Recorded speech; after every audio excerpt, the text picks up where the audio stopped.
What's up, my people? Today we are talking about how to make virtual meetings more inclusive. Are you struggling with getting people to participate or speak up or just generally feel better in your meetings? That's what we're talking about today. Practical ways to make your meetings more inclusive. If this is helpful, like and subscribe, drop me a comment. I live for it. Let's dive in.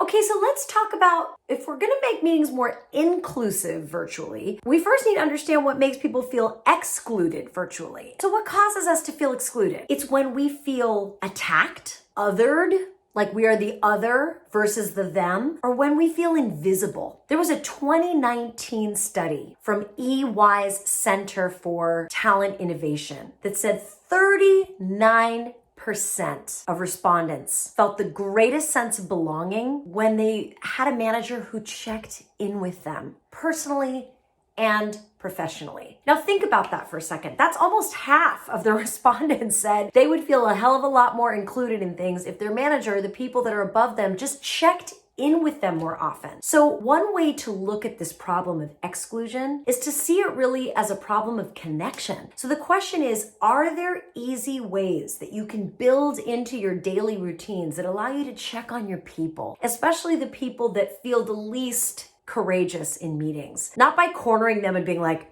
how are you? Are you okay? Are you feeling good? Not like that, but more, hey, how are things going for you, right? Just like little, I call them drive-by check-ins, where you just spend a few minutes just checking in, seeing how things are going. It makes people feel so seen to be asked, how's work? How's your home life? How's it going?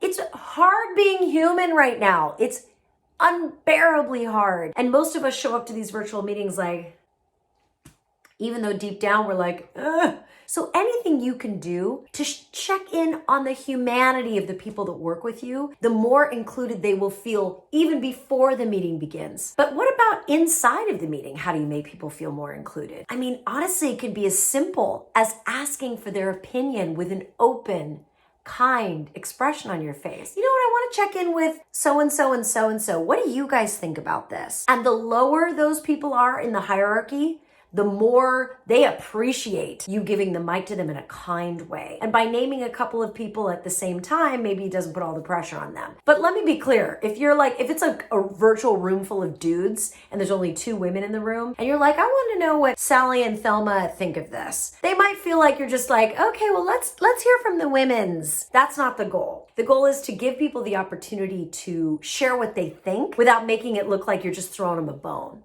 You know what I mean? And so much of this has to do with tone, with the way your voice sounds, the way your face looks, which leads me to another point. If you get the sense that people do not feel included in your virtual meetings, I want you to really check with yourself. What's your listening face like? I was just working with a client recently who said he was convinced that this guy that reported to him, he was the VP and this other guy was not the VP, he was more on the manager level. He thought this guy hated him. And I was like, why do you think he hated you? He said, because he was just always scowling at me on Zoom, just like.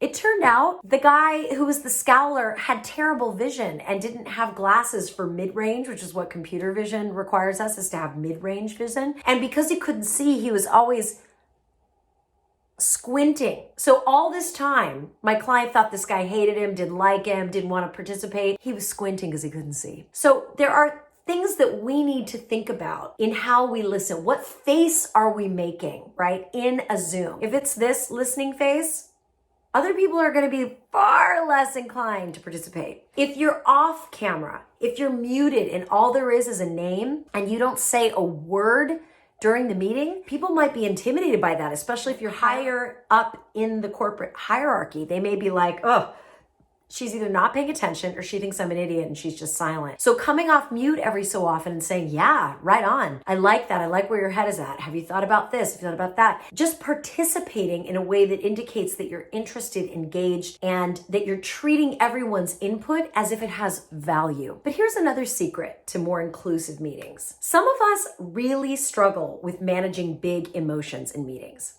And if something happens in the meeting and you're super triggered and your instinct is to just lash out or throw shade or be passive aggressive or just get brittle or just get aggressive, you are instantly shutting down that meeting. The people in the meeting with you are not going to be inclined to participate. They will not feel included. They will feel excluded. They will feel attacked. So what I want you to think about, if that resonates for you, if you're someone who has a hard time managing big reactions, I want you to work on that.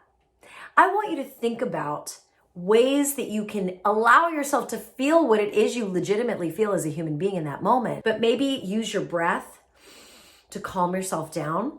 Because if you get triggered and you go into fight, flight, or freeze, right? And your mind is like, fight, you can change that. You can breathe and deactivate that sympathetic nervous system that just wants to attack and kick in the parasympathetic nervous system, which wants to calm down. You will be able to resolve the issue better, calmer anyway. So your unchecked rage or anger or frustration isn't going to do the group any good anyway. So how do you do that? You breathe. You breathe through your nose into your belly. If that doesn't work and you're still just furious, I think it's perfectly acceptable to say, I'm having a big reaction to that and I need to think it through a little bit. And while I'm thinking about it, why don't you say more about where you're coming from? I want to understand your position a little bit better.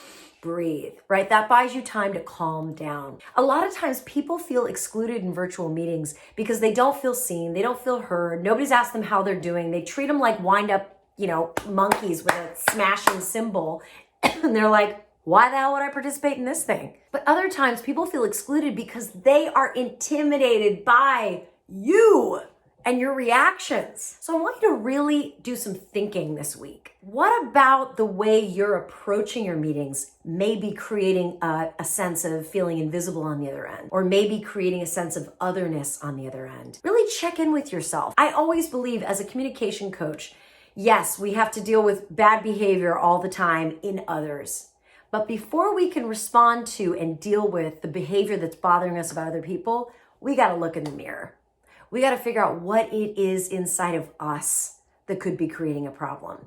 And if you don't know, ask somebody that you trust. Work on these things. Experiment. See what works for you. Ask for feedback, especially from the people that you think might be a little bit excluded. And I'm telling you, you'll find the right formula that's exactly a fit for you. I hope this was helpful. Tune in, subscribe, drop me a comment. I love it. And if you haven't already subscribed to my newsletter, you should. Every Monday morning, truth bombs in your inbox.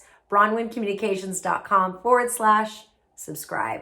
Shine on. We need your light.